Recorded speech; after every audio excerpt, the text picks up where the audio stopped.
रंग तस्वीर बन जाता है। किन शब्दों में दूं मैं इनका परिचय, इनका हर शब्द परिचय बन जाते हैं। आप सभी के बीच में ऐसी शख्सियत को आपके बीच में मुखातिब करने जा रहा हूं। डॉक्टर गणपत सिंह जी राजपुरोहित, असिस्टेंट प्रोफेसर, राजकीय स्नातकोत्तर महाविद्यालय बाड़मेर।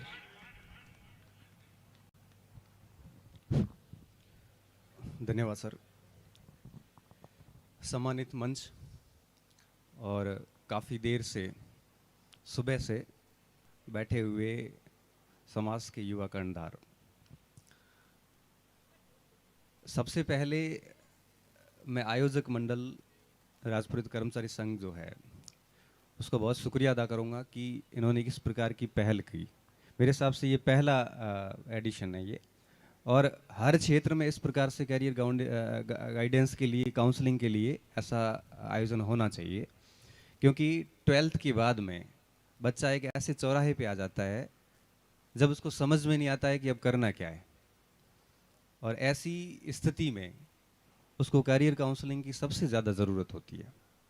तो ये एक बहुत बढ़िया पहल है और मैं मानता हूँ कि इस पहल को आगे भी जारी रखें। तो बात शुरू करता हूँ मैं मेरी। सभी ने अपने अपने मत दिए, मेडिकल साइंस के दिए, इंडियन आर्मी में दिए, सभी में दिए।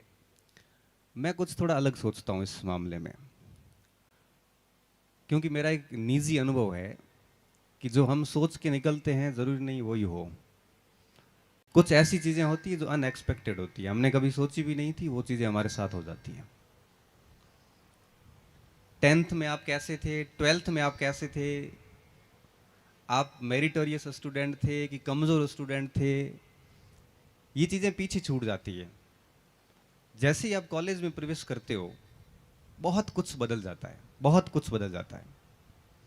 मैंने कई मेरिटोरियस बच्चे जो 10वीं 12वीं में मेरिट में आए उनको बेरोजगारी के धक्के खाते हुए देखा है, और मैंने 45% के बच्चों को इंडियन सिविल सर्विसेज से लेके असिस्टेंट प्रोफेसर से लेके एनडीए सीडीएस की जो एंट्री बता रहे थे सर, सेकंड लेफ्टिनेंट से लेके अच्छे से अच्छे पदों पे मैंने जाते हुए देखा है।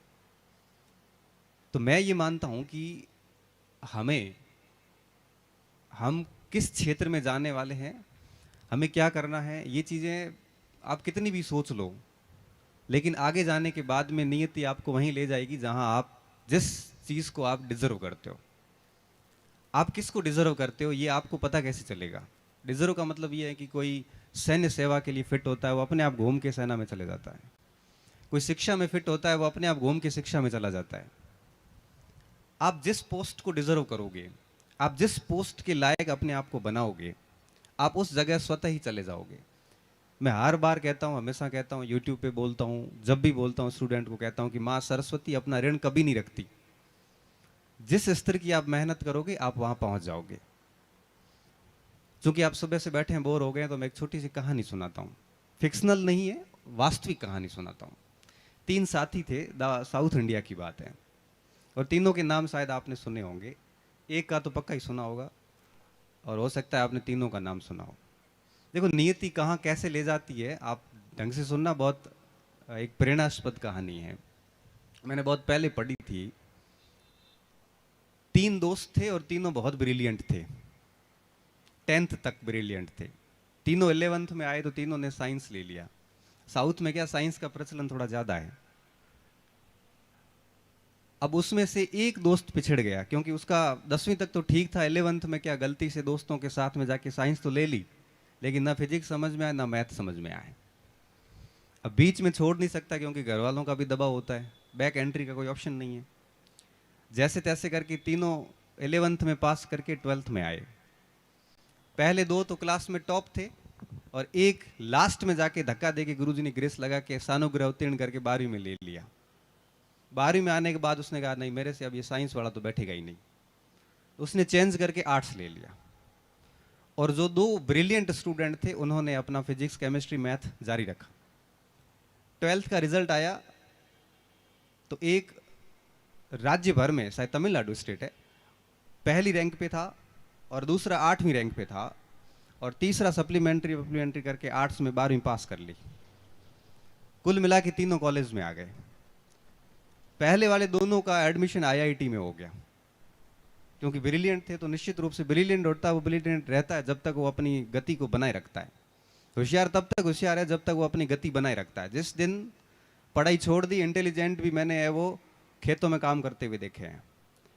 सबसे बड़ी बात है यहाँ पे कि जब तक आपकी गति है तब तक आप होशियार हैं। जिस दिन आपकी पढ़ाई छूट जाएगी उस दिन आप अंतिम पंक्ति में खड़े हो जाओगे। अध्ययन एक साइकिल की तरह है, जितनी गति से पैडल मारोगे उतनी चलती जाएगी। जिस दिन रुक गई उस दिन वहीं रुक जाएगी।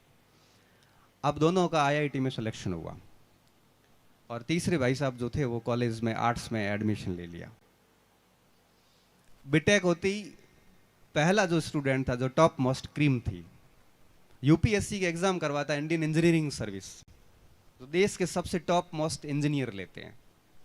भारत में सबसे बड़ी इंजीनियरिंग सेवा वही है। आईआईटी करने के बाद भी कई लोग प्लेसमेंट लेके करोड़ों रुपए में चले जाते हैं। कुछ ऐसे होते हैं जो इंडियन इंजीनियरिंग सर्विस का सपना संजोते हैं, और उनका वही track record Indian engineering service में भी टॉप कर गए। और टॉप करने के बाद में भारत सरकार के रेलवे के अंदर चीफ इंजीनियर बने, जिसे हम आज मेट्रो मैन ई श्रीधरन के नाम से जानते हैं। नाम सुना है ई श्रीधरन का? दिल्ली मेट्रो के चीफ इंजीनियर थे वो। भारत का सबसे खतरनाक रेलवे माना जाता कोंकण रेलवे, उसके चीफ आर्किटेक्ट थे वो। अभी भी बैठे हैं, गए नहीं है। 80-85 वर्ष की शायद उम्र है उनकी।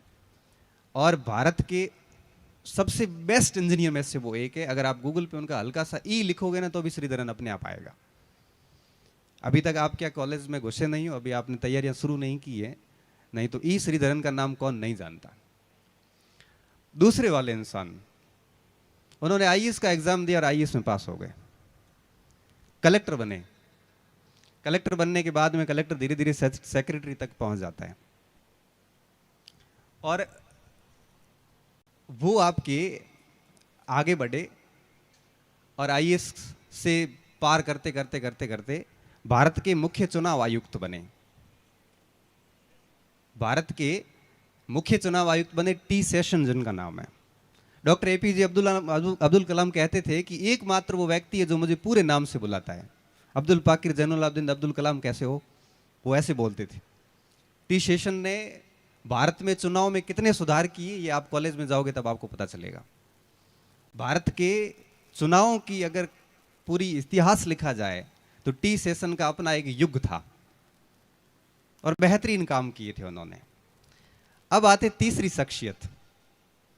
तीसरी शख्सियत ने पढ़ाई बीच में शायद छूट गई या बीए पूरी हो गई और वहां पे पार्षद का चुनाव लड़ा। पार्षद एमएलए होते हुए 3 बार कंटिन्यू एमपी बने और अटल जी की गवर्नमेंट में वो कैबिनेट मंत्रालय में भी चले गए, मंत्री बन गए, बाकी दोनों के ऊपर आ गए, केपी उन्नीकृष्णन। अब आप देखो नियति कहां ले गई। जो 11th में सबसे लास्ट में थे वो राजनीति में सबसे ऊपर आ गए। जो सबसे टॉप थे वो चीफ इंजीनियर बन गए और उनके मालिक के रूप में देखो रैंक बिल्कुल उल्टी हो गई। जो सबसे टॉप था वो सबसे नीचे था, इंजीनियर सेक्रेटरी के नीचे और सेक्रेटरी मंत्री के नीचे। इसलिए कहते हैं कि हमें हमारी मेहनत पे बल देना चाहिए। आपके अंदर जो क्षमताएं हैं आपको पता चल जाएगी। जिस सब्जेक्ट को देखते एलर्जी होती है, समझ आना है कि यहाँ पे अपना काम खराब है। अभी सर ने बताया वो सीडीएस का इंटरव्यू का, मैं 5 दे के आया हूँ। SSB service selection board, Bhopal गया, इलाहाबाद गया। अब जबरदस्ती कर रहा था मैं, मेरे साथ ही एक्चुअली बात ये थी। वहाँ फर्राटेदार इंग्लिश चाहिए, 5 दिन तक एसएसबी चलता है, पता नहीं कितने टेस्ट होते हैं अंदर।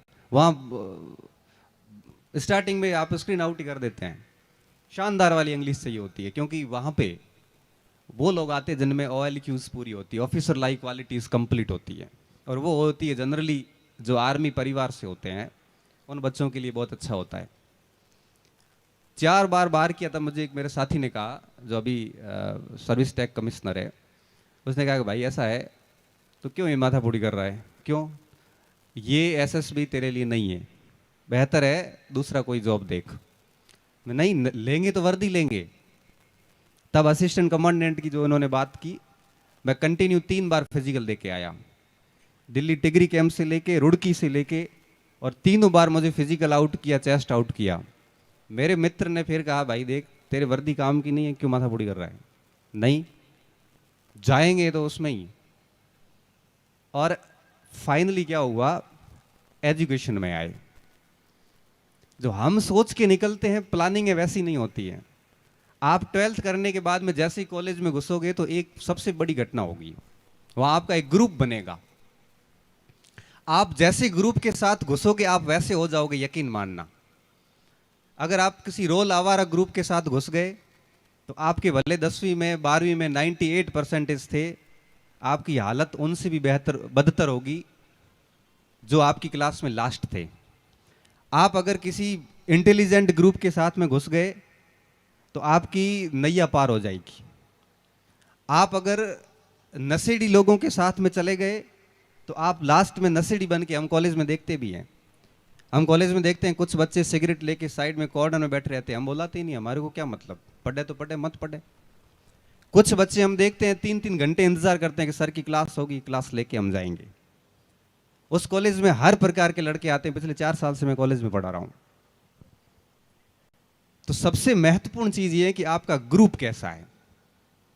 अगर आपका ग्रुप ठीक नहीं है तो मेरे विद्यार्थियों एक बात ध्यान रखना, जितना हो सकता है उस धीरे धीरे उस ग्रुप को छोड़िए। आप नौकरी वगैरह सब बाद में सोचना, सबसे पहली चीज है कि आपके आसपास के लोग कैसे हैं, आप कैसे लोगों के साथ में घूम रहे हो, कैसे लोगों के साथ में उठ बैठ रहे हो। मेरी अगर बात करूं, मुझे राजपुरोहित हॉस्टल में निष्कासित किया गया क्योंकि बदमाश था, ग्रुप थोड़ा ठीक नहीं था। सेकेंड ईयर की बात कर रहा हूं मैं। फाइनल ईयर में क्या हुआ, जब मैं महावीर पार्क बीच में आता है वहां से होके और स्टेडियम जा रहा था, डेली जाता था फिजिकल की घूमने करने खेलने कूदने के लिए।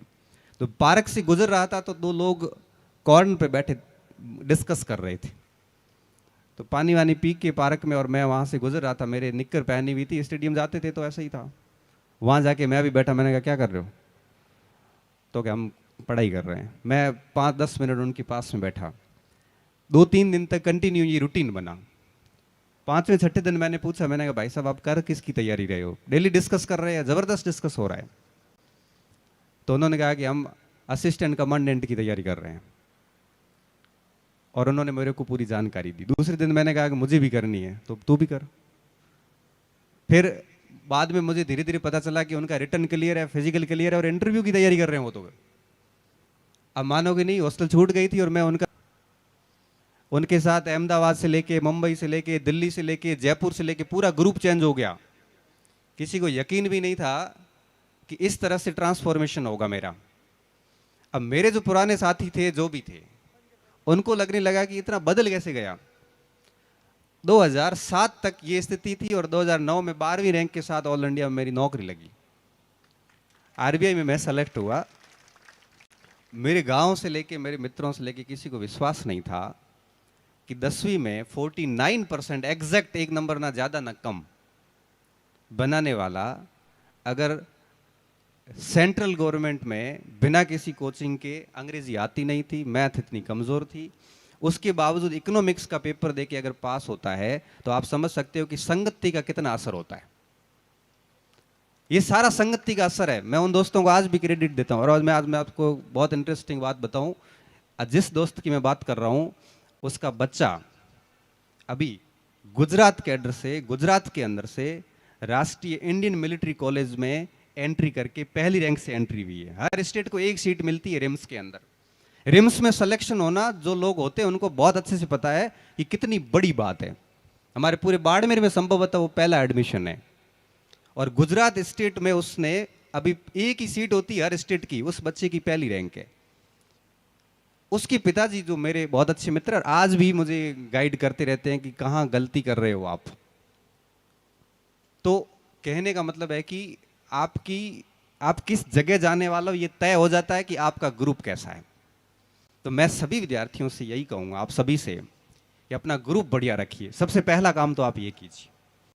ये टारगेट छोड़िए कि मुझे आईएएस बनना है कि आरएस बनना है, ये तो आप सब छोड़ दो। क्यों? क्योंकि आप अभी सोच के जाओगे कि नहीं मैं कलेक्टर बनूंगा, और उम्मीदें जब टूटती है तो व्यक्ति संभल नहीं पाता वापस। इसलिए मेरा ये मानना है कि हमें ऐसे टारगेट लेके आगे नहीं, और वहां अगर आप फेल हो गए तो 5 साल वापस दूसरी वैकेंसी नहीं आएगी, तब तक आप क्या करोगे, फिर दूसरी वैकेंसी की तैयारी करोगे। अभी एक मेरे पास एक बहुत अच्छा प्रश्न आया, यहाँ ग्रुप में से आया, आप बच्चों में से, कितना बढ़िया प्रश्न दिया कि ज्यादातर विद्यार्थी प्रतिस्पर्धा की वास्तविक स्थिति को समझ नहीं रहे हैं। जो परीक्षा सबसे नजदीक होती है उसकी मौसमी तैयारी करके असफल हो जाते हैं। फिर आगे लिखा है, वे एकनिष्ठ भाव से एक परीक्षा की तैयारी करने के बजाय फॉर्म पर फॉर्म भरवाने से ज्यादा रुचि रखते हैं। ऐसे में इन अभ्यर्थियों को क्या करना चाहिए? ये बात मैं आपको फिर बताऊं। जब मैं कॉलेज में पढ़ा रहा था तो कुछ बच्चे लेट आए। मैंने कहा लेट क्यों आ रहा बेटा? तो सर हम पुलिस की कोचिंग कर रहे हैं। अच्छा, अब जब फर्स्ट ईयर के अंदर हम पढ़ा रहे हैं बच्चों को, और आप अगर कोचिंग जा रहे हैं, देखो मैं कोचिंग की आलोचना नहीं कर रहा हूं, मैं खुद 10 साल से कोचिंग पढ़ा रहा हूं, लगभग 15 से 20 हजार बच्चे पढ़ा चुका हूं, वो भी बड़े स्तर के। आज भी मेरे पास 10,000 के आसपास बच्चे हैं। आलोचना नहीं कर रहा हूं, लेकिन एक अवस्था होती है हर चीज की। 12वीं के बाद जैसे ही हम कॉलेज में जाते हैं, हम किसी परीक्षा का एक सिलेबस लेके किसी कोचिंग में जाएंगे, आपकी सोचने की क्षमता खत्म कर देंगे।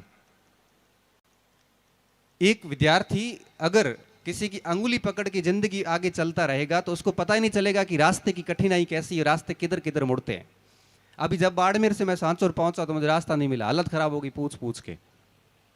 अब मुझे रास्ता पता है कहां से आया, क्योंकि पूछ पूछ के मुझे पता है। अगर सांचौर में घुसते ही एक बाइक आगे होती कि मुझे फॉलो करो सर, अपन अपी वहां चल जाते हैं, तो वापस जाते वक्त मुझे फिर किसी को पूछना पड़ता। क्यों? क्योंकि अगर आप किसी की अंगुली पकड़ के चलोगे तो आपकी सर्जन क्षमता जो है वो खत्म हो जाएगी, आप सोच नहीं पाओगे। तो 12th करने के बाद में जब आप कॉलेज में घुसते हैं तो आप अपने बेसिक सब्जेक्ट सारे पढ़ो। ज्योग्राफी पढ़िए, इकोनॉमिक्स पढ़िए, हिस्ट्री पढ़िए, बेसिक साइंस पढ़िए, करंट अफेयर पढ़िए। इस 3 सालों में आप सारे सब्जेक्ट अच्छे करिए विद्यार्थियों, फिर आप देखना जिस एग्जाम में बैठोगे ना वो एग्जाम आपका होगा। तैयारी एग्जाम की नहीं करनी हमारे को तैयारी करनी है जनरल स्टडी कंप्लीट। अभी बीच में परीक्षा पे चर्चा मोदी जी बोल रहे थे, हालांकि मोदी जी का इस फील्ड से इतना ज्यादा बड़ा संबंध नहीं है, वो राजनीति के पुरोधा है, लेकिन उसके बावजूद उन्होंने जो एक बात बोली उसका मैं बड़ा फैन हो गया। एक बात कही उन्होंने, एक पॉइंट कहा था। उन्होंने कहा था कि परीक्षा की तैयारी करते ही क्यों, फेल होने के बाद दुखी होते हो? क्योंकि एक परीक्षा में तो निश्चित सिलेबस होता है, निश्चित सीट होती है। उन्होंने कहा कि आप पूरा पाठ्यक्रम ही बढ़िया 2-3 साल बैठ के आराम से तैयार कर लो। भारत का ऐसा कोई एग्जाम नहीं है जिसमें हिस्ट्री नहीं पूछते, पॉलिटी नहीं पूछते, ज्योग्राफी नहीं पूछते, बेसिक साइंस नहीं पूछते, रीजनिंग नहीं पूछते, या करंट नहीं पूछते। मैं ये कहता हूं कि अगर फर्स्ट ईयर सेकंड ईयर 3 साल में अगर ये 5 पार्ट तैयार कर लो, आप कौन सी परीक्षा में फेल होंगे? मैं हकीकत बता दूं आपको कि अभी तक मैंने लगभग सारे एग्जाम पास किए, एक आईएएस मेंस का नहीं हुआ मेरे से। उसके पीछे एक बहुत बड़ा कारण था, लेकिन मैंने कभी किसी एग्जाम की पर्टिकुलर लेके सिलेबस लेके तैयारी नहीं की। मेरे 6 सब्जेक्ट अच्छे हैं। 2012 में मेरा जेआरएफ ज्योग्राफी से हुआ, लेकिन ज्योग्राफी में एमए पूरी नहीं हो पाई। हिस्ट्री से करी, हिस्ट्री से जेआरएफ किया, इकोनॉमिक्स से नेट किया। इकोनॉमिक्स और ज्योग्राफी दोनों मेरे आईएएस मेंस में सब्जेक्ट थे। 2010-11 की मैं बात कर रहा हूं। सेकंड ग्रेड में हुआ, फर्स्ट ग्रेड में हुआ, कॉलेज लेक्चर में हुआ, हेडमास्टर में हुआ, आरएस के इंटरव्यू देके आया, इंटेलिजेंस ब्यूरो का देके आया, आरबी में हुआ, नवोदय विद्यालय में 23वीं रैंक थी। ये सारे सिलेक्शन पिछले 5-6 साल के हैं, पुराने नहीं हैं। और आज भी अगर कोई एग्जाम में बैठूं तो मैं पास कर लूंगा उसको। क्यों? मैंने उस एग्जाम की तैयारी नहीं की, मैंने मेरे सब्जेक्ट को अच्छा रखा। मैं कहता हूं कि जैसे कोई खिलाड़ी है, कोई क्रिकेट का खिलाड़ी है या फिर कोई धावक है, आपको क्या लगता है 100 मीटर का धावक डेली 100 मीटर की प्रैक्टिस करता है? 100 मीटर का धावक डेली 10 किलोमीटर कम से कम दौड़ता होगा। कम से कम बता रहा हूं विद्यार्थियों, 40-40 दौड़ते हैं, क्योंकि उनको पता है कि अगर 10-20 किलोमीटर का स्टेमिना डेवलप करेंगे तो लास्ट 100 मीटर की जब दौड़ आएगी उस मंच पे, तब वो अपनी पूरी जान लगा देता है और उसका स्टेमिना इस कदर होता है कि मेडल लेके नीचे आता है। निशानेबाज वहां जाता है, 3-4 गोलियां चला के राउंड में वापस आता है। आप सोचिए उस राउंड के लिए उसने पहले कितनी गोलियां चलाई होगी उस अंदर खड़ा होके प्रैक्टिस सेशन में। एक बॉलर जो 10 ओवर फेंकता है क्रिकेट मैदान में, आप सोचिए कि अभ्यास सत्र में उससे कितनी गेंदें फेंकवाई गई है कोच के द्वारा। वो क्या 6 बॉल की तैयारी करके जाएगा? नहीं। इसलिए कहता हूं, मैं हमेशा कहता हूं, फर्स्ट ईयर में भी कहता हूं, जो बच्चे कोचिंग आते हैं उनको भी कहता हूं कि कॉलेज की जो लाइफ है 3 साल की, इसमें अपने सब्जेक्ट मजबूत कीजिए, किसी परीक्षा के पीछे मत भागिए। पीछे भागने से वो आपकी नहीं होगी। आप उन 3 सालों में अपने विषयों को इतना बढ़िया कीजिए कि 3 साल पूरे होते, क्योंकि आजकल क्या है ना कि जितनी भी परीक्षाएं हैं उन सब के लिए ग्रेजुएशन लगभग कॉमन कर दिया गया है। पटवारी दो चाहे ग्राम सेवक दो, लगभग सभी में ग्रेजुएशन कर दिया, और नहीं किया तो 2 साल बाद लगभग सब में हो जाएगा। तो आजकल क्या, पहले जो 8वीं पास लोग होते थे उनकी बौद्धिकता और आज के एमए वालों की बौद्धिकता बराबर है। पहले के लोग जो 8वीं पास, मेरे पापा ने 9वीं पास ही करी है, लेकिन आज भी जब वो काम करते हैं तब हमें कई बार खुद पे शर्म आती है कि हमने पीएचडी तक कर ली, लेकिन वो स्किल आज भी नहीं है। आज से 2 साल पहले मैं कोटड़ी में बैठा था, उतारे में बैठा था, तो कोई ब्याज पे बात चली, तो 2 सीनियर सिटीजन बैठे, उन्होंने कहा कि ले छोरा, के मारवाड़ी में बोले, ले छोरा थोड़ा ब्याज निकाल। तो अब मेरी हालत ये कि मुझे ब्याज निकालना ना है, हम तो वो मूलधन गुणा समय गुणा वो टी गुणा वो सूत्र लगाते हैं, हमारे को क्या बताओ कि उसने बोला 2 की मिति, और हमारे को याद है परसेंटेज। अब मिति और परसेंटेज में क्या संपर्क है ये हमें नहीं पता, उस समय नहीं था। मैंने कहा मैं अभी पेन ला के आता हूँ। उसने कहा ले आ। मैं घर गया मम्मी के पास, मम्मी को कहा कि 500 रुपए, इतना साल है, इतनी मती, ब्याज कितना हुआ बता फटाफट। माँ ने कहा बेटा ये इतना हुआ। मेरी माँ ने कभी स्कूल देखी नहीं, और कोटड़ी में जाके वापस बोला कि इतना ब्याज हुआ। ये 2015-16 की मैं बात कर रहा हूँ, मैं उस समय फर्स्ट ग्रेड लगा हुआ था, क्योंकि जरूरत कभी नहीं पड़ी, प्रैक्टिकल ज्ञान नहीं है। सिद्धांत तो पढ़ लिया, लेकिन प्रैक्टिकल ग्राउंड लेवल पे काम नहीं है। इसलिए कहता हूं कि आप लोग कॉलेज में जब अब एंट्री करोगे या आप कॉलेज में पढ़ रहे हैं, तो आप सबसे पहला आपकी संगति सुधारिए, अच्छे लोगों के से संपर्क रखिए। अगर व्यक्ति अच्छा नहीं मिलता है तो अकेले ही रहिए, सबसे पहला काम तो ये कीजिए। दूसरी बात सबसे महत्वपूर्ण कि जनरल स्टडी में 6 भाग होते हैं, आप 6 भाग पे काम कीजिए।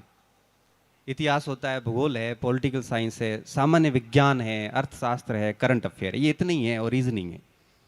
इन पे काम कीजिए। जब मैं 12वीं पास करके जब कॉलेज में आया, तो फर्स्ट ईयर तो यूं ही चला गया था, सेकंड ईयर में थोड़ा थोड़ा एक प्रकार से ट्रांसफॉर्मेशन आया, और फाइनल ईयर के जब अंदर आया तब हमने ये जनरल स्टडी को पढ़ना शुरू किया। और आज की स्थिति ये है कि हम आर्ट्स का कोई भी सब्जेक्ट बहुत बढ़िया तरीके से पढ़ा सकते हैं और उसका आउटपुट दे सकते हैं, और कोई भी परीक्षा में इन 6 से बाहर कुछ आता नहीं है। इसलिए कहते हैं कि इस बच्चे ने जो प्रश्न किया है ना, इसने पीछे मेरे लिए कुछ 4 पंक्तियां भी लिखी, स्वरचित रचनाएं भी लिखी है, मैं बाद में सुनाऊंगा। ये अभी बीच में से ही, क्योंकि जब भी मैं कहीं खड़ा होता हूँ तो बच्चे रीट का पूछते हैं, भर्ती कब आएगी सर, मैं सेकंड ग्रेड की करूँ कि फर्स्ट ग्रेड की करूँ। ये बहुत लोकप्रिय प्रश्न है जो मेरे से अक्सर बच्चे पूछते हैं, क्योंकि लगभग 2 से 2.5 लाख बच्चे हैं जो मेरे से सीधे तौर पे जुड़े हुए हैं, यूट्यूब चैनल्स के माध्यम से, एप्लीकेशंस के माध्यम से। पूरे राजस्थान के बच्चे जुड़े हुए हैं, और मुझे बड़ा गर्व होता है कि हम राजपुरोहित का जो धर्म होता है, दान देना, दान लेना, ज्ञान देना, ज्ञान हासिल करना, और यज्ञ करना और यज्ञ करवाना। आज के दौर में ज्ञान हो, चाहे यज्ञ हो, चाहे दान हो, ये सब विद्या ही है। और मुझे बड़ा गर्व होता है कि मैं अपने उन उद्देश्यों को आगे लेके चल रहा हूं। ज्ञान हासिल भी कर रहे हैं और ज्ञान दे भी रहे हैं, और विद्या का दान कर रहे हैं और विद्या हासिल भी कर रहे हैं। तो जनरली ये प्रश्न मेरे पास आते रहते हैं, इसलिए मैं आप सभी को कहूंगा कि यहां से निकलने के बाद बढ़िया अपने सब्जेक्ट तैयार कीजिए, अच्छा ग्रुप रखिए, और सबसे खास बात देखिए, आप नौकरी लगे ना लगे, लेकिन आप एक अच्छे इंसान होने बहुत ज़रूरी है। अगर आप अच्छे इंसान नहीं हैं तो आप अपने क्षेत्र, अपने माता पिता, अपने गुरुजनों, सभी को लज्जित करोगे। अगर कोई बुरा काम करके आते हैं तब हम लोग क्या कहते हैं, हमारा स्टूडेंट ही, तो भी हम कहते हैं मैं नहीं जानता। आपका अगर कहीं नौकरी लग गई, भाई साहब आप मेरे रिलेशन में नहीं है तो भी मैं रिश्ता निकाल दूंगा, ये मेरे रिलेटिव है। क्यों? रिश्ता आपसे नहीं निकला है, रिश्ता उस पोस्ट से निकला है। इसलिए कहते हैं कि काम अच्छा करो। एक अच्छा इंसान बनना सबसे ज्यादा जरूरी है। मैंने एक बहुत बहुत पहले एक लेख लिखा था, उसमें एक पंक्ति लिखी थी जो बहुत लोगों को पसंद आई थी कि पद जो होता है वो व्यक्ति को प्रतिष्ठित नहीं करता है, व्यक्ति पद को प्रतिष्ठित करता है। उस पद पे कैसा व्यक्ति बैठा है इस बात पे निर्भर करेगा कि वो पद कैसा है। आप पीछे मुड़ के देखोगे ना अपनी 12वीं क्लास तक की यात्रा, तो आपको बहुत चंद शिक्षकों के नाम याद आएंगे। अभी तो सारे आ जाएंगे, लेकिन 10 साल बाद आप पीछे मुड़ के देखोगे तो वो मास्टर याद आएगा, वो आईएएस याद आएगा, वो अधिकारी याद आएगा जिसने आपको प्रभावित किया है। जबकि उस पोस्ट पे हजारों लोग आके गए हैं, लेकिन आपको चंद लोग याद क्यों है? क्योंकि वो व्यक्ति अच्छे थे। इसलिए नौकरी लगना करना ये सारी सेकेंडरी चीजें हैं। सबसे पहली चीज होती है कि हम अच्छा इंसान होना जरूरी। क्योंकि भारत भर के आंकड़े देखें ना तो 1-2% नौकरी लगते हैं, 98% भूख नहीं मर रहा। देश की अर्थव्यवस्था 58% ही चला रहे हैं। देश की पूरी इकोनॉमी 98% लोग वो चला रहे हैं जो सरकारी सेवा में नहीं है। तो नौकरी नहीं लगना कोई गुनाह नहीं है, लेकिन जब तक अंदर क्षमता है तब तक ऐसे निराश होकर बैठ नहीं सकते। अपनी ताकत पूरी लगानी है। फिर भी अगर नहीं होता है ना तो उसमें भी ये कोई बात नहीं है कि नौकरी नहीं लगी तो मैं असफल हो गया। ये वो मेरी नजर में एक व्यक्ति है जिसका कहीं पर भी नहीं हुआ और आज की तारीख में 200 लोगों को रोजगार दे रहा है, वो भी कॉलेज खोल के। 16,000 स्टूडेंट है वहां पे। बीएड कॉलेज भी है, एसटीसी भी है, बीएससी भी है, बीकॉम भी है, बीए भी है। खुद का कहीं नहीं हुआ और आज की तारीख में हजारों बच्चों को पढ़ा रहा है और हजारों वहां पे लोग नौकरी कर रहे हैं वहां पे, भले खुद की नहीं लगी हो। अब वो जितना इनकम टैक्स और रिटर्न दे रहा है उतना सरकारी कर्मचारी कभी नहीं दे पाएगा। एक बहुत बड़े कोचिंग सेंटर, मैं नाम नहीं लूंगा किसी कोचिंग सेंटर का, उसके मालिक का रीट में सिलेक्शन नहीं हुआ 2002 के अंदर। आज पूरे राजस्थान को लीड कर रहा है। मैं कहने का साफ मतलब है, यहां पे उस समय रीट नहीं होती थी, 3rd ग्रेड होता था। तो ये एक आधी सफलता आपका भविष्य तय नहीं कर सकती। तो अपनी कमजोरियों को पहचानिए, अपनी खूबियों को पहचानिए और उसके बाद में बस स्टार्टिंग के 2-3 साल तक तो बिना किसी लक्ष्य के बस तैयारी करते जाइए। और 2-3 साल जब तैयारी करोगे तो आपको अंदर से लग जाएगा कि अब मैं किसके लायक हूं। फिर किसी को पूछने की जरूरत नहीं पड़ती है। देखो स्टूडेंट 2 टाइप के होते हैं। एक होते हैं जिनके दिमाग में बहुत सारे सवाल आते हैं और एक वो होते हैं जो सिर्फ पढ़ते हैं। जो पढ़ता है उसके दिमाग में सवाल आता ही नहीं, वो पढ़ता ही रहेगा और उसको पता चल जाता है, उसके सवालों के उत्तर किताब में मिल जाते हैं उसको। और एक ऐसे होते हैं जो पूछते हैं। जितने ज्यादा पूछ रहे हो इसका मतलब आप किताबों में अध्ययन नहीं कर रहे हो, क्योंकि आपके जितने भी प्रश्न हैं उन सब के उत्तर किताबों में है। तो ज्यादा प्रश्न पूछने का सीधा मतलब ये होता है कि हम होमवर्क कर नहीं रहे हैं। तो कॉलेज में आप आओ, जब भी कभी बाड़मेर आओ, मैं वहाँ बहुत सुलभ हूँ, आराम से मिल जाता हूँ। किसी को भी किसी भी प्रकार की प्रिपरेशन करनी है तो आराम से पूछ सकते हैं। चूंकि ये कैरियर गाइडेंस कार्यक्रम है, ऐसी स्थिति में दोहरा संवाद 2 तरफा होना चाहिए। तो आपकी तरफ से कोई अगर प्रश्न हो तो आप मुझे पूछ सकते हैं और मैं उसको आपका समाधान करने का पूरा प्रयास करूंगा, क्योंकि प्रश्न आना जरूरी है। इन्होंने इतनी मेहनत की है पिछले 15 दिन से, क्योंकि मुझे पता है कि आज से कई 20 दिन पहले मेरे से कांटेक्ट किया था कि सर 15 तारीख को आपको आना है। मैंने बच्चों का कार्यक्रम है तो मैं पक्का आऊँगा। अब प्रश्न पूछना ही पड़ेगा, क्योंकि आप अगर बोलने का अभ्यास नहीं करोगे तो फिर बाद में कभी न कभी बेइज्जती हो जाती है। प्रश्न तो ऐसा है कि आपके मन में सभी के हैं, लेकिन हेजिटेशन इतना है कि निकल नहीं रहा है बाहर। मैं नहीं बोल रहा, मुझे बस एक हाथ खड़ा करके इतना बता दो कि पूछना किस किस को है। मैं नहीं पूछूंगा किसको, माइक नहीं लाएंगे आपके पास। मन में है कि सवाल पूछना है, देखो मन की बात कर रहा हूं। आपके पास हाथ खड़ा करने से माइक नहीं आएगा, मन में ही नहीं है। एक तरफा संवाद नहीं होना चाहिए। और जब बात कैरियर काउंसलिंग की हो तो आपके सवाल ज्यादा जरूरी है। अब ये मत सवाल करना कि सर रीड की करूं कि सेकंड रीड की करूं इसके लिए मैं आपके अलग से उपलब्ध हूं। कोई अगर मन में सवाल हो तो आप मुझे बेझिझक पूछ सकते हो, और लिख के नहीं, आप बोल के पूछिए। लिख के तो मेरे पास 5-6 प्रश्न आए हुए हैं। कोई नहीं पूछ रहा है बच्चियों में? ओ ले बच्ची पूछी, देखो इसने हिम्मत करी सर। हिम्मत होनी चाहिए। देखो ऐसा है कि ये बहुत बड़ी बात है। उठ के सवाल नहीं कर पा रहे तो कल अपन इंटरव्यू कैसे फेस करेंगे? Hello hello. हाँ बेटा। आदरणीय पधारे हुए समस्त गणों को मेरा प्रणाम और मेरे प्यारे दोस्तों को भी मेरा नमस्कार। आज मुझे यहाँ प्रश्न पूछने का मौका मिला है, इसलिए मेरा प्रश्न मेरे गुरुजी से ये है कि सर, अगर हम कोई एग्ज़ाम देते हैं और उस एग्ज़ाम को टारगेट बना करके हम उसमें परसेंटेज को टारगेट बना करके एग्ज़ाम देते हैं, तो अगर हमारे रिजल्ट में अगर वो परसेंटेज हमें प्राप्त ना हो तो हम क्या करें? अगर हमारे परिवार वालों की जो इच्छा होती है कि आपको इतने परसेंटेज से पास आउट होना है और हमारा भी कुछ टारगेट होता है कि हमें इतने परसेंटेज से पास आउट होकर के आगे नई तैयारी करनी है, तो अगर वो परसेंटेज प्राप्त ना हो, हमारी इच्छा पूरी ना हो, तो हमें आगे कैसे तैयारी करनी चाहिए, कैसे हमें आगे बढ़ना चाहिए? धन्यवाद सर। देखो बहुत अच्छा प्रश्न है ये। आजकल मार्केट के अंदर प्रतिशत की प्रतिस्पर्धा इतनी बढ़ गई है कि माता पिता अपने बच्चों के ऊपर दबाव डालना शुरू कर गए हैं। जब मेरा रिजल्ट आया 10वीं में 49% बने तो मेरे पापा ने कहा कि ठीक है तू ITI कर ले, और ITI करके और कोई अपना मामला देख, तेरे से ये बैठेगा ही नहीं। क्योंकि परसेंटेज से हम एक व्यक्ति की योग्यता का आंकलन करने का जो ये कुत्सित प्रयास कर रहे हैं बहुत गलत है।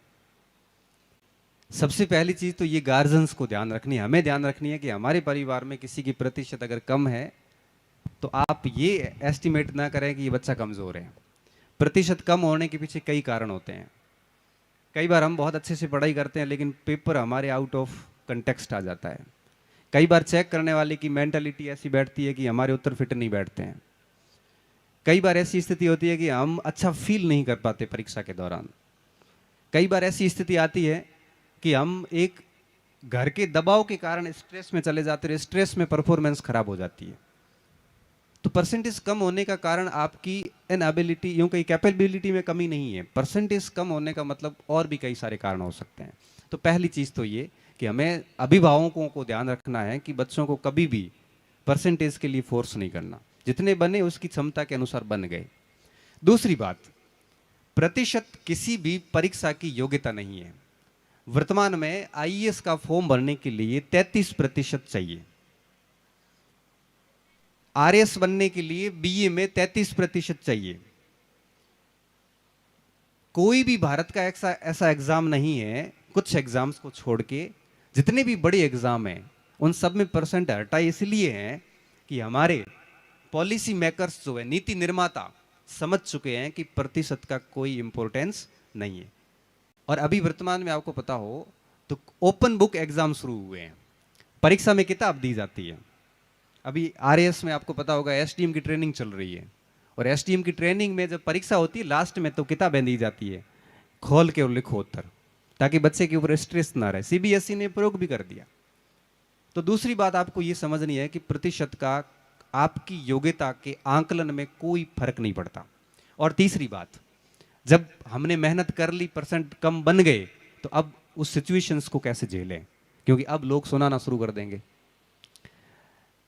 तीसरी बात जो सबसे ज्यादा बच्चे को परेशान करती है, और मैं ये मानता हूं कि जब भी सिचुएशन हमारे हाथ में ना हो, परसेंटेज कम बन गए, अब इसको अपन बोल के बढ़ा नहीं सकते, मतलब सिचुएशन हमारे हाथ से निकल गई है, अब इसको हैंडल ही करना है। तो ऐसी स्थिति में हमेशा एक चीज ध्यान रखना, कोई परीक्षा कोई भी हो, चाहे 3rd ग्रेड की हो, चाहे 12वीं की हो, चाहे IAS की हो, आपकी उम्मीदों के अनुसार जब परिणाम नहीं आता है तो आपको सिर्फ 2 काम करने हैं। सबसे पहला कार्य, आप खामोश हो जाओ, किसी को कोई जवाब नहीं देना। खामोशी सबसे बड़ा और सबसे मजबूत जवाब होता है। आप कह कह के किसको जवाब दोगे, कितने मुंह बंद करवाओगे आप। और खामोशी के साथ में एक प्रण लेना कि जवाब देंगे लेकिन करके देंगे, भले उसको 4 साल लग जाए, जवाब पक्का मिलेगा। 2013-14 की बात है, मेरा जेआरएफ हुआ ज्योग्राफी के अंदर। तो मेरा प्रैक्टिकल रह इसलिए गया कि कॉलेज से मुझे इन्फॉर्मेशन नहीं मिली। तो मैं कॉलेज गया तो मैंने उसको कहा, मैंने सर आपने इन्फॉर्मेशन नहीं दी। तो उन्होंने कहा कि इन्फॉर्मेशन आपको खुद को ध्यान रखनी चाहिए, गलती से जेआरएफ कर दिया ये वो वगैरह वगैरह। मैंने कहा सर ऐसी बात नहीं है, गलती से जेआरएफ हुआ। जेआरएफ यूजीसी करवाता था और यूजीसी आजकल एनटीए करवाता है, जेआरएफ गलती से नहीं होते। और उस समय मैंने ज़्यादा कुछ नहीं कहा, मैं निकल गया। मैंने कोई बात नहीं सर, मैं एमए अब हिस्ट्री में कर लूँगा। और उसके 3 साल बाद उनका स्टाफ बन के वापस कॉलेज में लगा। स्थिति ये होती है, हालांकि अभी कॉलेज में नहीं है, वो दूसरी कॉलेज चले गए। कई बार स्थिति ऐसी होती है वो नज़र से नज़र मिला के बात नहीं कर पाते हैं। कॉलेज में जाते हैं, 50-100 बच्चे आते हैं, सीधा पैर छूते हैं, दूसरों के नहीं छूते, क्योंकि बच्चा पैर उसी का छूता है जिससे वो ज्ञान प्राप्त करता है। जो मास्टर स्कूल में पढ़ाते नहीं है, कम पढ़ाते हैं या नहीं पढ़ाते हैं, अब देखना बच्चा उसका रेस्पेक्ट नहीं करेगा। आप डंडे से और लठ से बच्चे को डरा नहीं सकते। बच्चा खौफ खाता है आपके ज्ञान से। हॉब्स को जब पूछा गया कि शक्ति क्या है, तब उसने कहा नॉलेज इज पावर, ज्ञान ही शक्ति है। और स्कूल का वही शिक्षक हमारे लिए आदरणीय है। आंखें झुक जाती है, सिर झुक जाता है, हाथ अपने आप कदमों तक जाता है, और उनका एक बार एक गहरी नजर से हमारे सामने देखने भर से हम हमारा फैसला बदल देते हैं। वो शिक्षक हमेशा ज्ञानी होता है, और उन्होंने स्कूल में इतना अच्छा पढ़ाया था कि दिल से उनका रेस्पेक्ट करते हैं। इसलिए जब भी ऐसी सिचुएशन आती है कि भाई मेरे परसेंटेज कम बन गए या रिजल्ट मेरे अनुकूल नहीं रहा, तब आप खामोश हो जाइए और खामोशी के साथ अपना काम शुरू कर दीजिए। 2-3 साल के भीतर रिजल्ट आएगा। फर्स्ट ग्रेड का परीक्षा भी, मैं आपको एक छोटा लास्ट में दृष्टांत देता हूँ।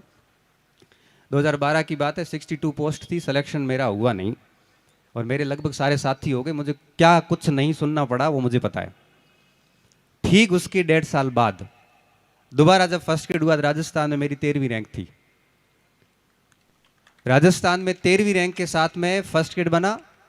और सबसे इंटरेस्टिंग बात कब हुई, उसके राइट 1 साल बाद राजस्थान में 33वीं रैंक के साथ में प्रोफेसर बना। और जो 12 में मेरे साथ थे उनका लेक्चर में हुआ, मेरा नहीं हुआ, वो आज भी लेक्चर ही है। और मैं कॉलेज में आ गया। यहां पे ये आत्मश्लाघा नहीं है, मैं एक एग्जाम्पल दे रहा हूं कि जवाब, सबसे बेहतर जो जवाब होता है वो होता है करके देना। बोल के किसी को जवाब मत दो। आप किस किस को दोगे, कितनी पॉपुलेशन है, बोलने से आपकी एनर्जी का लॉस होता है। जब क्रिकेट के खिलाड़ी खेल रहा होता है और जब कोई एक शानदार शॉट लगता है, बॉल जब फील्डर के पास जाती है, अब फील्डर के पास में 2 स्थितियां होती है, कैच लेके जबरदस्त खुशी जाहिर करे या पहले खुशी जाहिर कर ले। जब आपने देखा होगा कि जब फील्डर पहले ही जोश दिखा देता है तो उसका कैच गिर जाता है। क्यों? क्योंकि एनर्जी तो उस जोश में चली गई, अब कैच गिरेगा ही। कुछ ऐसे होते हैं जो साइलेंटली कैच लेके और फिर वहां से अपनी खुशी का प्रदर्शन करते हैं। तो अगर आप पहले जाहिर करोगे जोर जोर से, तो आपकी एनर्जी का लॉस होगा, ऊर्जा का लॉस हो गया, तब आप रिजल्ट नहीं दे पाओगे। इसलिए सफलता के लिए सबसे बड़ा सूत्र होता है खामोशी के साथ में अपना काम दबा के करना। जो भी कार्य करो 100% के साथ करो, नहीं तो छोड़ दो। क्योंकि बिना 100% दिए कभी भी आप सफल नहीं हो सकते, और न ही आपको अंदर से कभी सुकून मिलेगा। और 100% देने का क्राइटेरिया क्या? जब रात को हम सोते हैं ना, अभी तो आपको बढ़िया नींद आती है 12वीं, क्योंकि अभी आपके ऊपर जिम्मेदारियां नहीं है। 2-3 साल के बाद में आपके ऊपर रिस्पॉन्सिबिलिटी आएगी। नौकरी की टाइम ज़्यादा तो नहीं ले रहा हूँ सर, बस मैं जल्दी फ्री कर रहा हूँ। 2-3 साल बाद आपके ऊपर जिम्मेदारियां आएगी, नौकरी भी लेनी है, घर वाले शादी की भी बात करेंगे, तब रात की नींद उड़नी शुरू हो जाएगी। फिर आप पूरा दिन जब मेहनत करके रात को जब सोओगे, तब आंखें थक के सो जाए और ये कहे कि भाई मैंने मेरा 100% दे दिया, अब मेरे बैठने की कैपेसिटी नहीं है, तब आप मान लेना कि आप अपना 100% दे रहे हो। और जिस विद्यार्थी ने अपना 100% दिया है ना, वो एक परीक्षा फेल हो सकता है, दूसरी फेल हो सकता है, लेकिन तीसरी ऐसी सफलता अर्जित करेगा जिसकी उम्मीद समाज ने भी नहीं की थी। तो सिर्फ और सिर्फ बहुत ही संक्षिप्त बात है ये कि खामोशी के साथ अपना काम करते रहिए, अच्छे लोगों के संपर्क में रहिए जिनसे आप पुस्तक के बारे में पूछ सको, किताबों के बारे में राय लीजिए कि कौन सी किताब पढ़